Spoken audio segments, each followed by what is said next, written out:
اور اس کی عدت 4 مہینے کے بعد گزارنی پڑے گی۔ امام شافعی بھی یہی کہتے ہیں کہ طلاق واقعہ نہیں ہوگی اور اب اللہ کرنے والے کو مجبور کیا جائے گا کہ یا تو وہ قسموں کو توڑے یا پھر طلاق دیں۔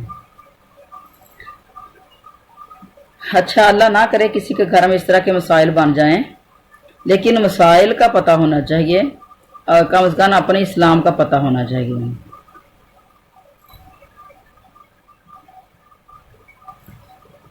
اچھا، امام شافعی فرماتے ہیں کہ ہمارا مذہب یہ ہے، اور یہ حضرت عمر، حضرت ابن عمر کا بھی، حضرت عثمان علی اور حضرت ابو دردہ، حضرت ام المومنین حضرت عائشہ اور کافی سارے اور بھی اس کے اندر ہیں تابعین میں سے بھی، حضرت سعید بن مسیب، حضرت عمر بن عبدالعزیز، یہ تابعی ہیں۔ اعلیٰ پائک حضرت امام شافعی، حضرت امام احمد، ان کے ساتھیوں کا بھی یہی مذہب ہے، وہ اسی قول کو پسند کرتے ہیں، یعنی طلاق واقعہ نہیں ہوئی۔ یعنی دونوں طرف سے باتیں آ رہی ہیں کہ ایک روایت میں ہو گئی ہے اور دوسری روایت میں نہیں ہوئی۔ تو یہ سب حضرات یہی فرماتے ہیں کہ اگر 4 ماہ کے بعد رجوع نہ کرے تو اسے طلاق دینے پر مجبور کیا جائے گا، یعنی خود بخود نہیں ہوگی، اور یہ پھر طلاق بھی رجعی طلاق ہوگی۔ جہاں جو 4 مہینے کی تاخیر کی اجازت دی جا رہی ہے، اس کی مناسبت میں موطا امام مالک میں حضرت عبداللہ بن دینار کی روایت سے حضرت عمر کا ایک واقعہ ذکر ہے، جو یہ ہے کہ حضرت عمر فاروق راتوں کو مدینہ شریف کی گلیوں میں گشت لگاتے تھے۔ ایک رات کو نکلے تو آپ نے سنا کہ ایک عورت اپنے سفر میں گئے ہوئے خامد کی یاد میں کچھ اشعار پڑھ رہی ہے، جس کا ترجمہ یہ ہے کہ ہائے افسوس ان کالی کالی اور لمبی راتوں میرا خامد نہیں جس سے میں ہنسوں بولوں، اللہ کی قسم اگر اللہ کا خوف نہ ہوتا تو اس وقت اس پلنگ کے پائے حرکت میں ہوتے۔ آپ اپنے صاحبزادی ام المومنین حضرت حفصہ کے پاس آئے اور فرمایا بتاؤ زیادہ سے زیادہ عورت اپنے خامد کی جدائی پر کتنی مدت صبر کر سکتی ہے؟ فرمایا 6 مہینے یا 4 مہینے۔ آپ نے فرمایا اب میں حکم جاری کروں گا کہ مسلمان مجاہد سفر میں اس سے زیادہ نہ ٹھہریں۔ بعض روایتوں میں کچھ زیادتی بھی ہے اور اس کی کچھ بہت ساری سندیں بھی ہیں، اور یہ مشہور واقعہ بھی ہے۔ یعنی تقریباً یہ اتنی ہی دیر جو ہے جدائی رہنی چاہیے، اس سے زیادہ نہیں۔ ویسے اگر کسی کام کاج کے لیے لوگ باہر گئے ہیں تو وہ علیحدہ بات ہے، یہ گھر کے اندر رہ کے جو ایک گھر کے اندر نہیں ملاپ کر رہے جو کر لے، یہ اس کی بات ہے۔ اچھا آگے چلتے ہیں۔ والمطلقات اور طلاق دی ہوئی عورتیں، طلاق دی ہوئی عورت کو کہا جاتا ہے مطلقہ عورت۔ والمطلقات اور یہ لمبی تے جو ہے یہ مونس کی نشانی ہے۔ یا تربصنا انتظار میں رکھیں بانفسہن اپنے آپ کو، ثلاثۃ قروء 3 حیض، ولا یحل اور نہیں حلال لہن ان کے لیے ان یکتمنا کہ وہ چھپائیں ما خلق اللہ اس چیز کو جو اللہ نے پیدا کی فی ارحامہن، ارحام ہے رحم کی جمع، ان کنتن اگر ہیں وہ یؤمنہ ایمان رکھتے ہیں باللہ اللہ پر، والیوم الآخر اور یوم آخر پر، وبعولتہن اور ان کے خامند احق کو زیادہ حقدار ہیں بردہن انہیں واپس لینے میں، فی ذالک اس مدت میں، ان ارادو اگر وہ ارادہ رکھتے ہوں اصلاح کا، ولاہن اور ان عورتوں کے لیے حق ہے یا ان عورتوں کے لیے ہے مثل الذی اس کی مثل جو علیہن ان پر ہے بالمعروف اچھے طریقے کے مطابق، وللرجالی اور مردوں کے لیے علیہن ان کے اوپر درجات 1 درجہ، واللہ اور اللہ عزیز حکیم اللہ سب پر غالب ہے اور کمال حکمت والا ہے۔ اب اس کی ڈیٹیل سے سنیں۔ طلاق والی عورتیں اپنے آپ کو 3 حیض تک روکے رکھیں، انہیں حلال نہیں کہ اللہ نے ان کے رحم میں جو پیدا کیا اسے چھپائیں، اگر انہیں اللہ تعالیٰ پر اور قیامت کے دن پر ایمان ہے، اور ان کے خامد اس مدت میں انہیں لٹا لینے کے پورے حقدار ہیں۔ اگر ان کا ارادہ اصلاح کا ہو، عورتوں کے بھی اسی مثل حق ہیں جیسے ان کے اوپر حق ہے، یعنی خامد عورتوں کے بھی اپنے خامدوں کو اس طرح حق ہے جس طرح ان کے اوپر حق ہیں، اچھائی کے ساتھ۔ ہاں مردوں کے ان پر درجہ ہے اور اللہ تعالیٰ غالب حکمت والا ہے۔ اور یہاں جو درجہ ہے تو یہ 1 درجے کی بات ہے، اور جو درجہ لفظ وہ واحد درجہ ہے، درجات درجات درجے کی جمع نہیں ہے، جان اس کے اندر ہے، اس لفظ کے اندر ہے۔ اچھا، جب طلاق ہوگی عورت کو تو اپنے آپ کو کتنی دیر روک کے رکھنا ہے؟ کرو کے معنی ہیں، اس میں برابر اختلاف رہا۔ ایک قول تو یہ ہے کہ اس سے مراد طہر ہے، یعنی پاکی ہے۔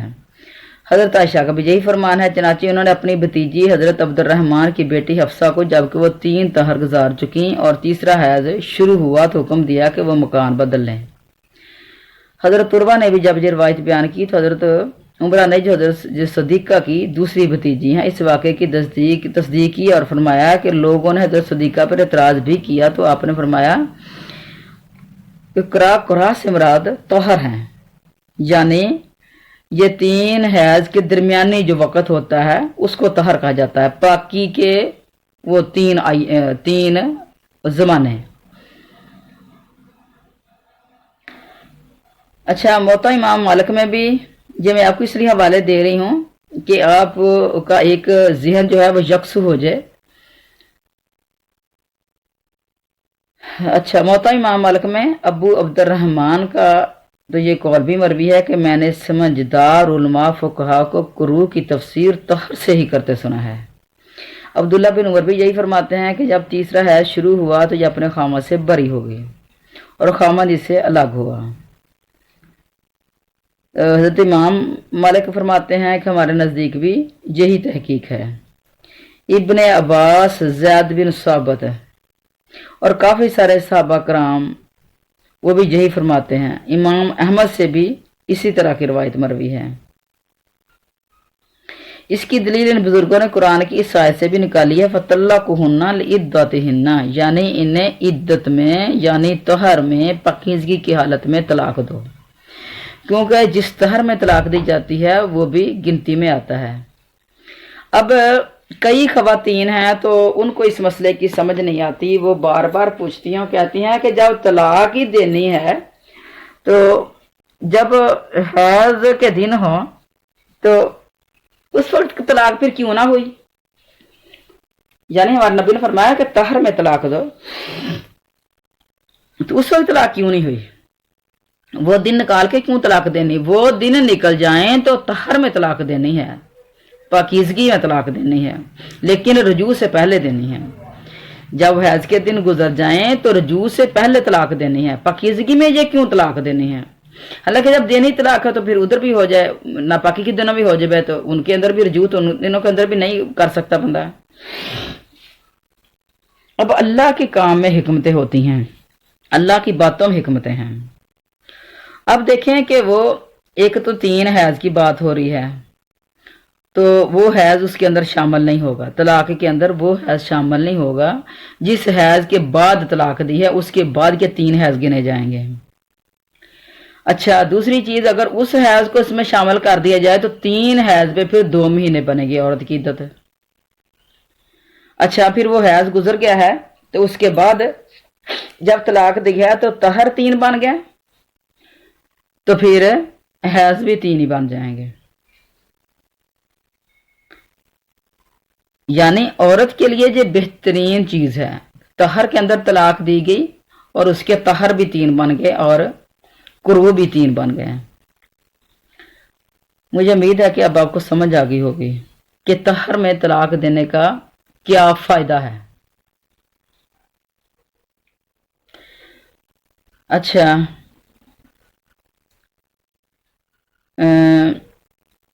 آیت مندرجہ بالا میں بھی قروء سے مراد حیض کے سوا یعنی پاکی کی حالت ہے، اس لیے یہ حضرات فرماتے ہیں کہ جہاں تیسرا حیض شروع ہو اور عورت اپنے خامد کی عدت سے باہر ہو گئی، جب شروع ہو گیا کیونکہ اس وقت رجوع کا حق ختم ہو گیا، ان دنوں کے اندر بھی تو خلوت جائز نہیں نا، اور اس کی کم سے کم مدت جس میں اگر عورت کہے کہ اسے تیسرا حیض شروع ہو گیا ہے تو اسے سچا سمجھا جائے، اور اس سے مراد 3 حیض ہیں، جب تک تیسرے حیض سے پاک نہ ہو لے تب تک وہ عدت میں ہی ہے۔ بعض نے غسل کر لینے تک کو کہا ہے، اس کی کم سے کم مدت 33 دن جو ہے وہ تقریباً بن رہی ہے۔ کیونکہ کچھ دن آگے پیچھے بھی خواتین کے ہو جاتے ہیں، اور انگریزی کے حساب سے بھی یہ کچھ آگے پیچھے ہو جاتے ہیں دن۔ اچھا، حضرت عمر فاروق کا ایک فیصلہ ہے، اور یہ مشہور فیصلہ ہے کہ ان کے پاس ایک متعلقہ عورت آئی اور کہا کہ میرے خاوند نے مجھے 1 یا 2 طلاقیں دی تھیں، پھر وہ میرے پاس اس وقت آیا جبکہ میں اپنے کپڑے اتار کر دروازہ بند کیے ہوئے تھی، یعنی تیسرے حیض کے بعد نہانے کی تیاری میں تھی۔ تو فرمائیے کیا حکم ہے، جانی رجوع ہو جائے گا کہ نہیں؟ یعنی وہ پہلے مسئلہ پوچھ رہی ہیں، آپ نے فرمایا میرا خیال تو یہی ہے کہ رجوع ہو گیا ہے۔ دوسرے یعنی یہ طلاق رجعی طلاق تھی، یہ طلاق بائن طلاق نہیں تھی۔ اور حضرت عبداللہ بن مسعود نے بھی اس کی تائید کی ہے۔ اس کے علاوہ یہ کم و بیش یہ 25 صحابہ کرام یا 26 صحابہ کرام کے نام ہیں اس چیز کے اندر آتے ہیں کہ انہوں نے بھی اس چیز کی حمایت کی، اور امام ابو حنیفہ نے بھی اس کی حمایت کی، اسی ان لفظوں کی۔ اور دوسری حدیث میں پھر اور صحابہ کرام کے بھی نام آتے ہیں کہ انہوں نے بھی اس حدیث کی یا اس بات کی حمایت کی ہے۔ اچھا، امام ابن جریر جو الفاظ فرماتے ہیں وہ لغتاً ایک قرآ کے وہ اس سے بھی زیادہ بہترین ہیں۔ وہ فرماتے ہیں، قرآ کہتے ہیں یا قرو کہتے ہیں ہر اس چیز کے آنے اور جانے کے وقت کو جس کے آنے جانے کا وقت مقرر ہو۔ اس سے معلوم ہوتا ہے کہ اس لفظ کے دونوں معنی ہیں، حیض کے بھی اور طہر کے بھی، اور بعض اصولی حضرات کا یہی مسلک ہے۔ سامعین، ہماری ایک پنجابی کی کہاوت ہے کہ سراندی سووں تے جہاں پواندی سووں لک وچالی ہے، یعنی اگر آپ سہانے کی طرف سر کر کے سوئیں گے تو پھر بھی کمر درمیان میں آئے گی، اور اگر آپ ادوائیں کی طرف سر کر کے سوئیں گے تو کمر درمیان میں ہی آئے گی۔ اچھا، تو آپ نے یہ اپنی انگلی کے پوروں کو دیکھیں، یہ انگلی کے پورے جب ہم گنتے ہیں تو کچھ خواتین کہتی ہیں کہ تسبیح کریں تو یہ پورے کو گنیں کہ یہ جو جہاں گرا ہوتی ہے وہاں گنیں، جوڑ کو گنیں۔ تو میں کہتی ہوں کہ جہاں سے بھی گنیں گنتی مکمل ہے، کہ ایک انگلی کے اندر 3 پور ہیں اور 3 ہی جوڑ ہیں۔ تو اگر آپ پوروں کو گنو گے تو بھی، اگر آپ جوڑوں کو گنو گے تو بھی 3 ہی ہوں گے۔ تو یہی بات حیض کی ہے، اگر پہلا حیض جو ہے طہر میں طلاق دی سنت کے مطابق ہے، تو پہلا حیض گزر گیا تو طلاق دے دی، تو اب طہر شروع ہو گیا، تو جب طہر 3 ہو جائیں گے تو پھر حیض بھی 3 ہو جائیں گے۔